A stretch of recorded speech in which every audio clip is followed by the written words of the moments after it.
Hey guys, how we doing? Happy Friday.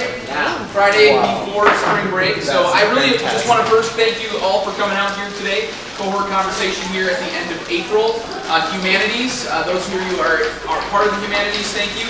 Those who are just here to support and interested in the topic, I appreciate you guys coming out. It is a absolute joy and privilege that we have Mr. Kuseske here today. He has been on CA staff 31 years here. And one day. And one day.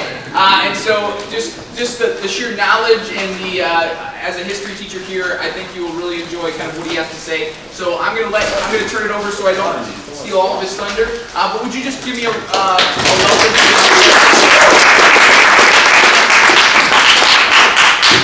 What time do we have to stop?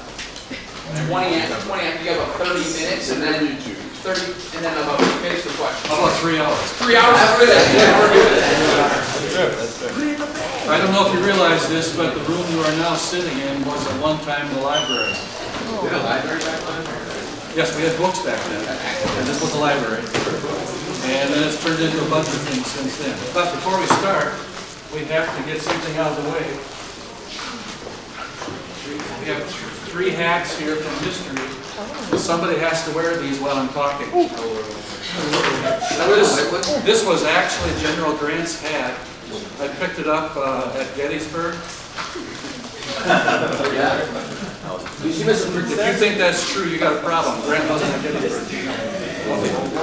Actually, there's a lady here who wants to wear it. And your name is? Emma. That's right. And this one is called a straw boater, and this was actually worn by Alvin Creepy Carcass. Anybody know who he was? He was one of the prime gangsters of the 1930s. You said you want to wear this? By the way, you can't keep these, you're just wearing them. Okay. And this was actually worn by Paul Revere the night he wrote and said, "Everybody get out of town, the bad guys are coming." We got a hand way back here. Sorry, Mr. Sell, this young man's hand went up before yours did. But if you arm wrestle, you might do it.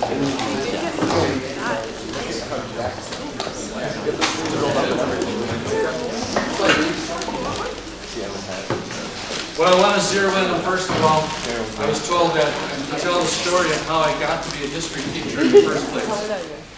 And what I have on the screen right now does not apply only to me, it applies also to you.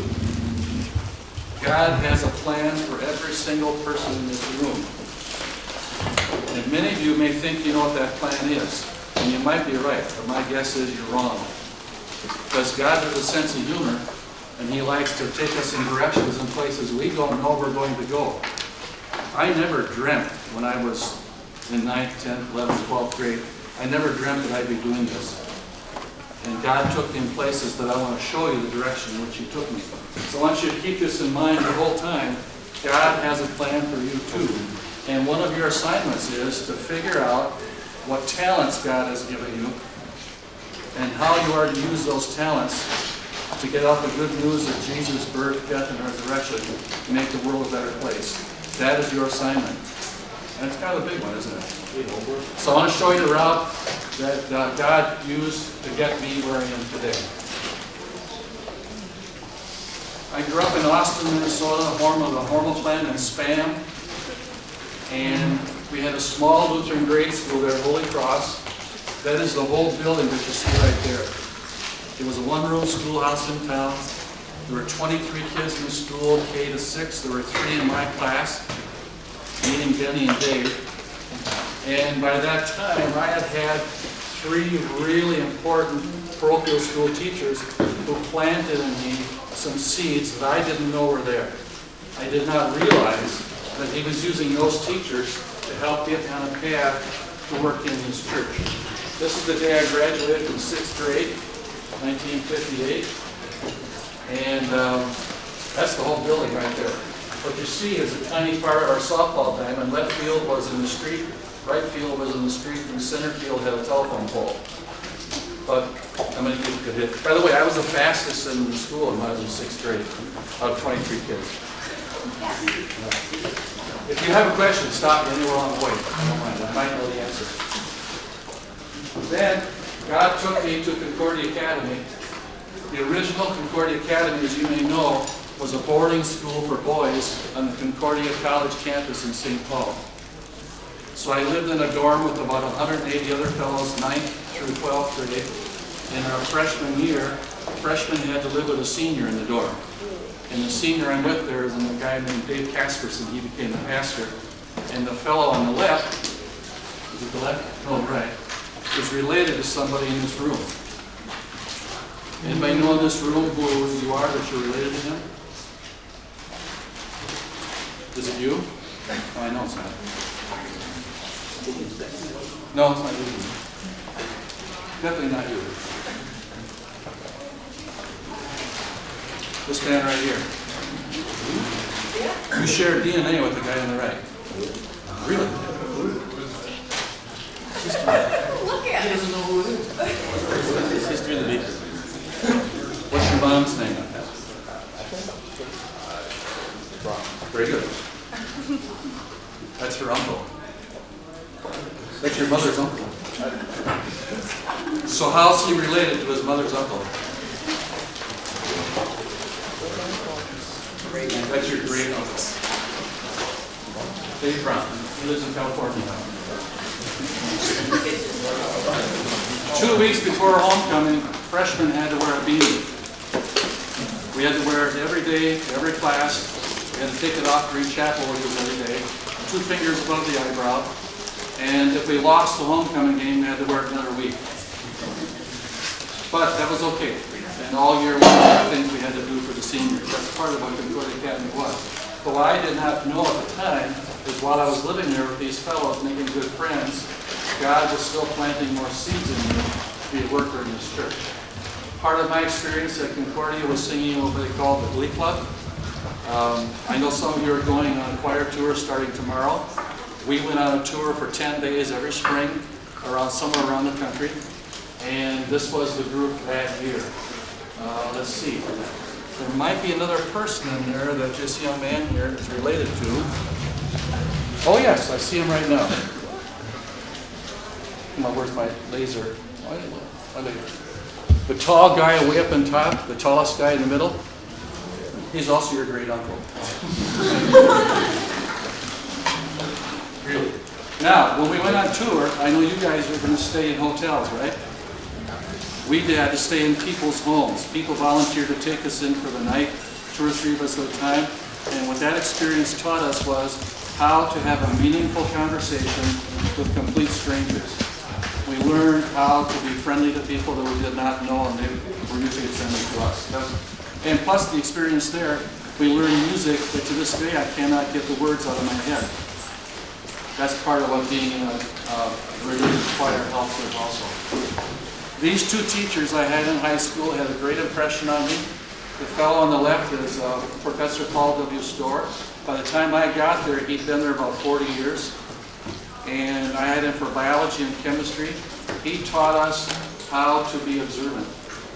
And he also taught us how to be good boys in a fun way. So one day, Don Johnson got in trouble in my class. And Professor Storr told him to come up in front, make a right angle. In other words, bend over and grab your ankles. While Don is bending over, Professor Storr went behind the blackboard and pulled out a yardstick, which is a 1/4-inch stick, and he's going to whack him on the rear end. While he's getting the stick out, Don is quickly inserting a notebook in his pants, figuring that I won't feel anything if it hits the notebook. Well, Professor Storr had seen that before, so he whacked him hard, realized there's a notebook there. Professor Storr pulled out the notebook and really whacked him good. And we encouraged him to keep hitting him because that was kind of fun to watch. But we learned how to have a sense of humor in the classroom as a teacher, which is what he did. The fellow on the right is still alive, Professor Bartling. I had him for high school world history, church history, and American history. And he is the one that instilled in me more and more and more of a love of history. He had a way of telling the stories that just kind of stuck with me, and that got me on a track of teaching history. I did not realize it at the time. After that, I went down to Concordia University in St. Paul. It was a college back then. I was in the ministerial track. I thought I was going to be a minister. But after 1 year at the Senior College of Fort Wayne, I changed my mind. I didn't think I could write a sermon once a week for the rest of my life and deal with Ladies' Aid on Thursday nights. I didn't think I could do that. So I decided to go into radio. Did anybody see what year that is? What's going on in America in the late 60s? Vietnam War. And in those days, if you're in college, until they did the pull a number thing, were exempt from the draft while you're in college, but you only got 4 years. So if I was going to radio, I'd be drafted immediately, so I decided, okay, I can do that. So I came back to Concordia St. Paul, decided to become a teacher, but I'm so far behind, it's going to take an extra year, when you only get 4 years. So they real quick crammed in some things for me so I could graduate before I could be drafted. I did my student teaching at East St. Paul, which is in the Our Savior's building in St. Paul now, and also at Bethany Lutheran in Milwaukee. And while I was at Bethany Lutheran in Milwaukee, I had a fellow by the name of Mike Euler. I'm going to say this as kindly as I can. He was a very large, rotund man.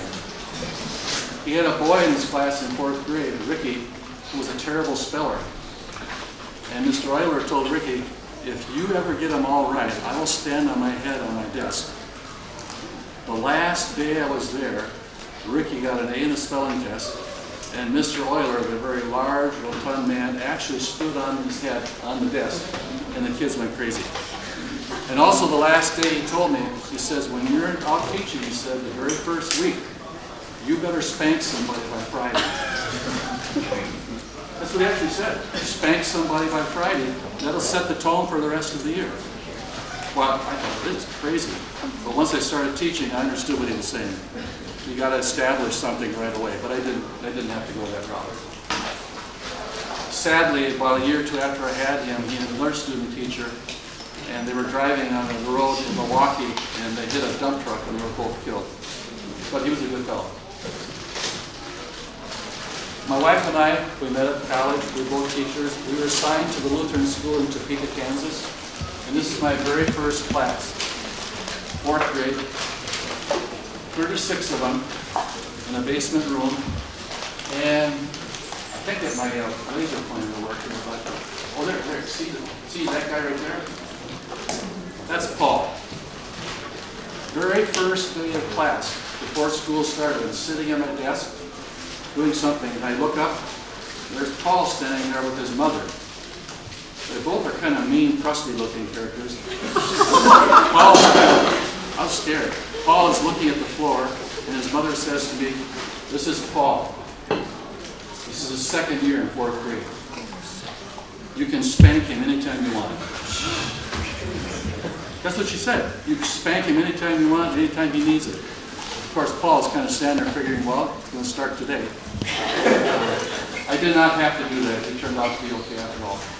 But this is 1968, when that picture was taken. And sadly, 3 or 4 of these people are gone already.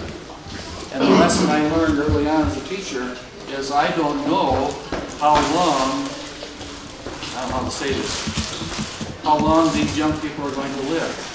I have to make sure that they get the message of Jesus' birth, death, and resurrection as best I can now, and work with them now, because who knows when God's going to end their life. So a handful of those students are gone already. And none of them became president of the United States. While there, I was assigned to coach basketball, and I had the 5th and 6th graders. Many of whom had never played basketball in their life. Kurt, where's Kurt? I can't see him right now. He's in there somewhere. Kurt could not make the basketball hit the rim from the free throw line. The goal during the year was to see if he could finally hit the rim. So I had him shooting from the bottom of the circle, and by the end of the year, he actually got the ball to the rim. That was a success. We were a terrible team, but we had fun anyway. And I learned how to be a coach. Whoops. We were assigned to a church, which 6 churches owned and operated the school. We were assigned to this one, which was a fairly new congregation. The pastor and his wife had been missionaries in the Philippines, and they taught us how to be church workers, which was really, really important. That was built while we were there. After that, we moved on to St. Paul, and I taught at Walther Junior High on the east side of town in Maplewood, which is now in the Gethsemane building.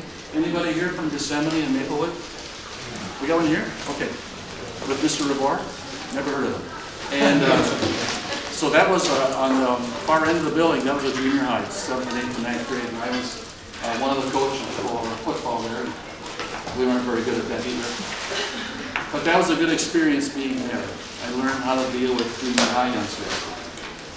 And then I came here in 1977. And this was what is now, I guess, room 127. The numbers have changed. 127, any of you? Miss Anderson. Okay. That was my room for about 25 years. And I had students do a project at the end of each year, and they had a long list from which to choose. And one of the project's choices was to make a model of something in history and write a short paper about it. So a number of them, mostly boys, sometimes girls, chose to make an airplane. And the very first time it happened, Gary Anderson said, "Can we hang this from the ceiling?" I said, "Yeah, I don't know. I'm afraid if you put it in the ceiling, people are going to shoot at it." "Oh, let's do it anyway." So we hung it up, and the students loved it. And by the time I retired, there were 100 airplanes hanging on the ceiling in room 127. And I had a case, you can see it on the far left, there were a bunch of ships models that people made also. And at the end of the school year, I said, "Anybody wants to come and take a model? If you can," I figured a couple might show up. They were lined up outside the door the last day, and almost everybody took a model airplane. I think Mr. Donovan saved a couple there. I don't remember the name of the kid on the right. His name is not Atticus, I know that. Let's call him Butch. I don't remember. And this is the doorway, obviously. I found out that early on, one of the first days I taught history, I heard somebody coming in the first day chatting with a friend about how much they hated history. We didn't start it yet. So I decided, okay, we've got an assignment here. So my goal was to try to get people to like history. And I would tell them, if you don't like history after the first 2 weeks, you can leave. "Well, don't we have to take history?" "Yeah, but you can leave if you want." "Well, then we have to take it again?" "Yeah, probably, but you can leave if you want." So I tried to do all sorts of things to make it as interesting as I could. So the airplanes on the ceiling were one thing, the pictures on the wall was another. And then in the front of the room, I had a little stool, doesn't show up in the picture here. Typical stool people sit on, and I called it the Little Round Top. And almost every day I put something on that stool that had to do with the lesson that day. So for instance, when we were doing Civil War, I had this bullet. This is a genuine Civil War bullet that I got at some shop somewhere in Gettysburg. So that's a little thing. Some days there was something big there. It was tied in with the lesson. And I found out that in time, some students couldn't wait to get in the room to see what's going to be on the stool. That helped draw them in. Plus, you can't see it, but on the far left, where if the picture extended further, I had a little poster that said "Today in History." And I had things written down there that happened on that day. Then we would talk about a couple of those things before we actually started class. That helped draw students in. You also can't see it, but on the ceiling, up above in the front, were our little pieces of paper that had a date written on it. Every time we had an important date, such as 1607 with Jamestown, I would put that date on the ceiling, and we reviewed that once in a while. That helped them keep those dates stuck in their head. Did that work for you, Matt? There you go. That's how I got my quizzes, guys. I would look up and, oh, yeah, That's the one, yeah. You both did A's, by the way. I'll go back and change the grades. Also, we had the president's pictures on the wall, but I believe that's the case in your room also, correct? Yeah. Anybody got a question yet? Am I going too fast? Too slow? Okay. While here, I coached a number of sports. I had freshman girls basketball one year. I had freshman volleyball one year, and I knew nothing about volleyball except where the net was. And then I had varsity girls basketball one year, and freshman boys basketball one year. And then with Mr. Dickwood, anybody here know Mr. Dickwood? Okay. He and I coached softball together, I think it was 11 or 12 years, and then with Mr. Kuhlman, we coached baseball before Mr. Shuddy took it for about 12 years, I think it was. those were very, very good experiences because as a teacher, now I got to be with some of my students in a whole different venue. In this, not in the classroom, but in a different sense. If you become a teacher, if you can do something outside the classroom work with the students, that is very, very valuable. Because you can see them in a different light, they can see you in a different light. That was helpful for me. By the way, I still have that jacket if anybody wants to buy it. Ben? Another thing I got to do while being a history teacher was take students to Washington, D.C. on a program called Close-Up. It was a one-week trip from Sunday through Friday. We would join other Minnesota schools, fly to Washington, D.C. in a plane. We didn't actually fly in a plane. You get it? Okay. And we would meet other students from around the country, including Puerto Rico, for the whole week. And they would have various programs where they learn how government works. And we usually took a side trip somewhere, like to Gettysburg or Williamsburg, something like that. And Miss Cecile got to do that one year. What was the side trip we took with you? Williamsburg. Williamsburg. Okay. I'm standing next to a former congressman from Minnesota. His name is Bruce Vento. He has since died. Maybe you've seen his name around if you follow directions in St. Paul. That was a very good experience. There's another lady there. That lady right there. You all know her. Anybody recognize her? I'm going to repeat. You all know her. Is it Mrs. Dewis? Yes, it's Mrs. Dewis. Third from the right. Mrs. Dewis with this, but we didn't call her that back then because she wasn't married yet. This was my last class here in 08. I don't recall how many it was, but we decided we had to take a picture in the gym. There you see the old bleachers, by the way. Now, since I've retired, I have not gotten away from history at all. I got to teach 2 courses at Concordia St. Paul, one on the gangsters at St. Paul, and then a couple times I taught methods of social studies. In other words, teaching future teachers how to teach social studies. And one of my students was a fellow by the name of Mr. B.J. Brown. He was in that class one year. That was good for me to do that. And since then, I've been giving history talks or presentations to various groups of people, mainly senior citizens. So when you came in, their music was playing. That's part of one of the presentations I do. So some of those are music of the wars, where I play songs and they can sing along, music from Civil War, World War I, World War II, and Vietnam. Another one is what happened in the country in 1918, zeroing in on 2 major things. The terrible Spanish flu, and northern Minnesota had terrible fires. Cloquet, you know Cloquet, Minnesota by Duluth? That burned to the ground. And things like that are talked about. History and songs is what you saw when you came in.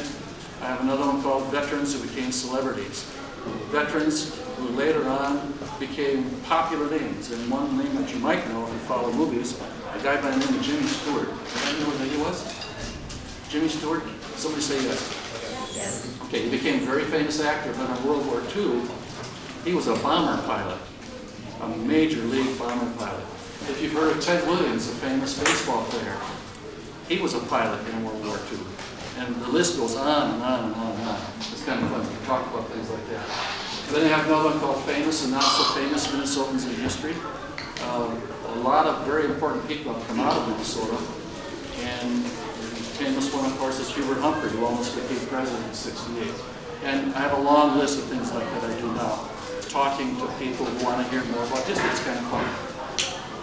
Now, I look back and I see some other things that God used to plant the seeds in me to want to be around history. When I was about 10, my dad introduced me to stamp collecting. And not as much now, but more back then, stamps commemorated somebody or some event in history.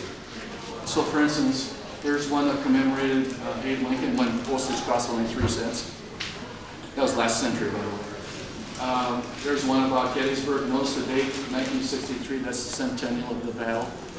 And I did not realize that when I was putting those in my stamp books, but I was seeing these impressions of things all the time, and that stuck in my head. That got me more and more and more interested in history and remembering things. Also, when I grew up in the 50s and 60s, I can't tell you how many TV shows were Westerns. Gunsmoke, Paladin, Have Gun Will Travel, Wagon Train, Rawhide, Wyatt Earp. The list goes on and on and on. We grew up on that kind of thing. Now, it wasn't great history, but we didn't know that when we were kids watching it.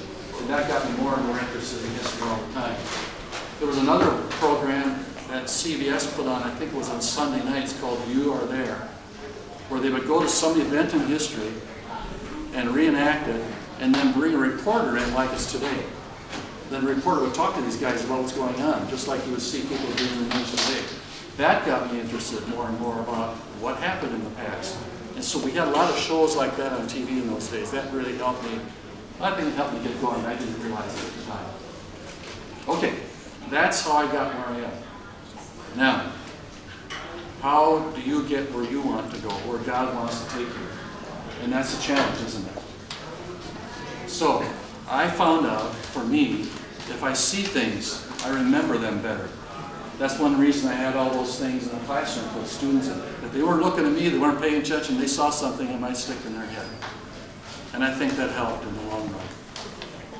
I guess I have to have time for questions, correct? So somebody, please ask one. A little louder, please.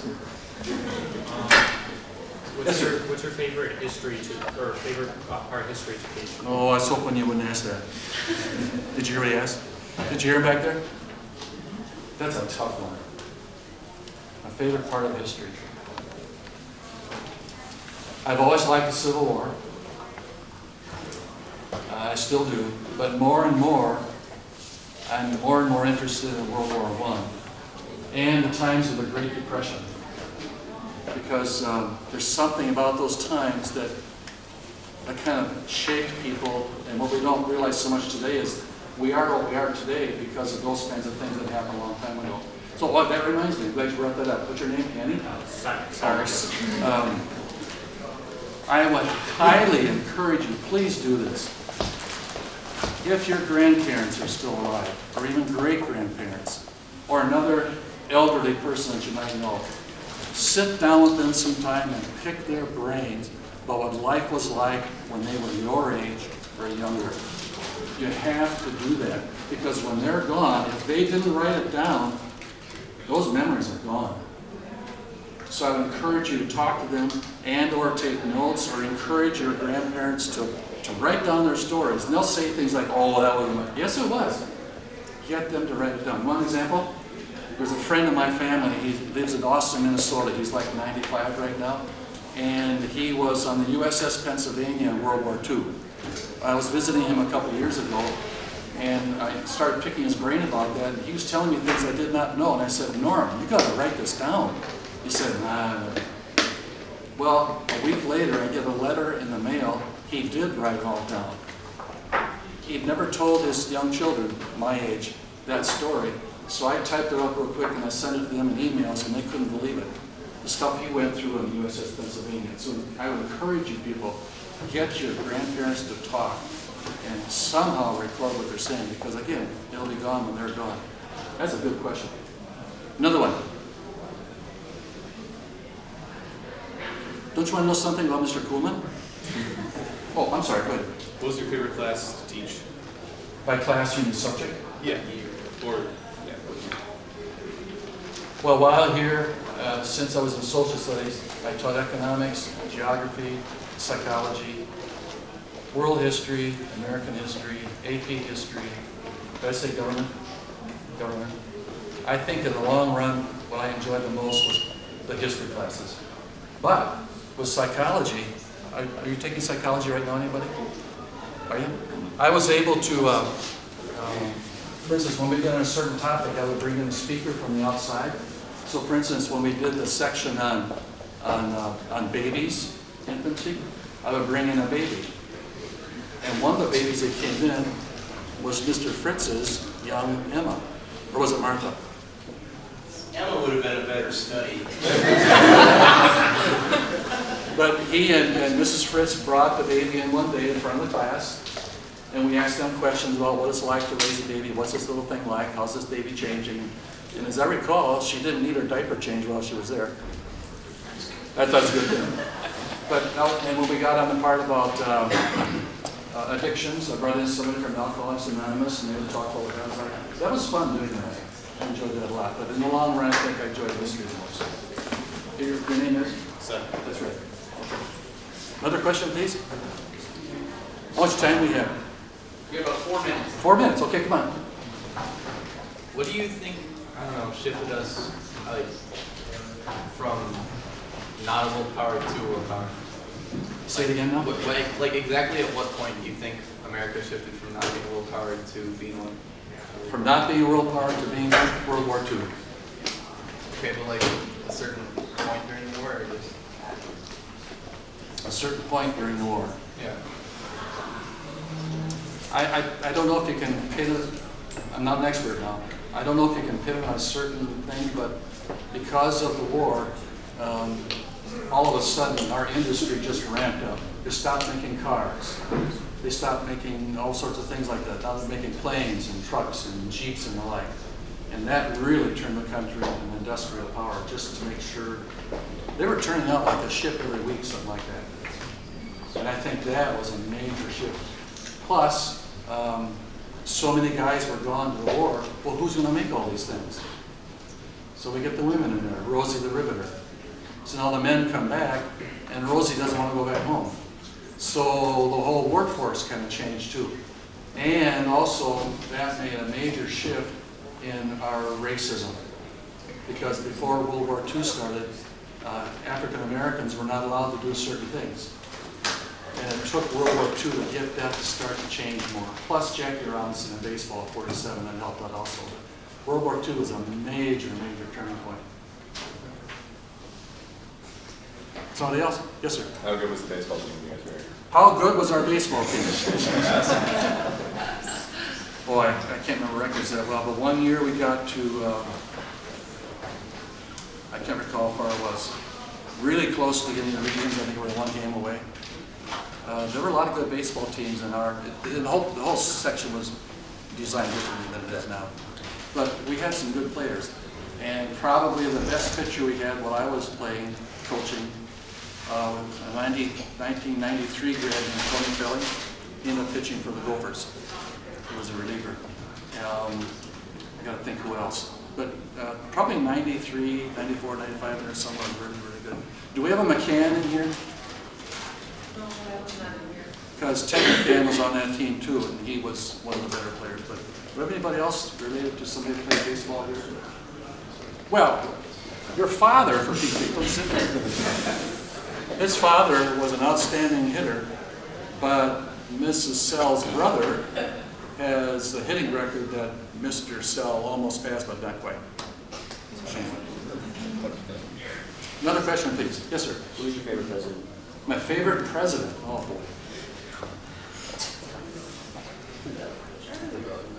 I've always been addicted to Lincoln. Now, first of all, no president has been perfect by any means. None. They've all made mistakes, but some had better character than others. And Lincoln, of course, was thrown into an impossible situation. And his story is so unique and just very interesting to read. I've always followed him a lot. Before we run out of time, on the table over here, the big table, don't go away. There are books. You can take a book and have one. I have to get rid of them.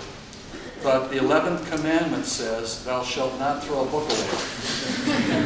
So if you take it and you're done with it, you cannot throw it away, you have to give it to somebody else. And also there's a bunch of magnets on the table there, some from states, some from historical things. Take any of those you want. The things on the tables here, I put something on every table that has to do with history. You may not take those. If you do, I'll get the FBI to look for you.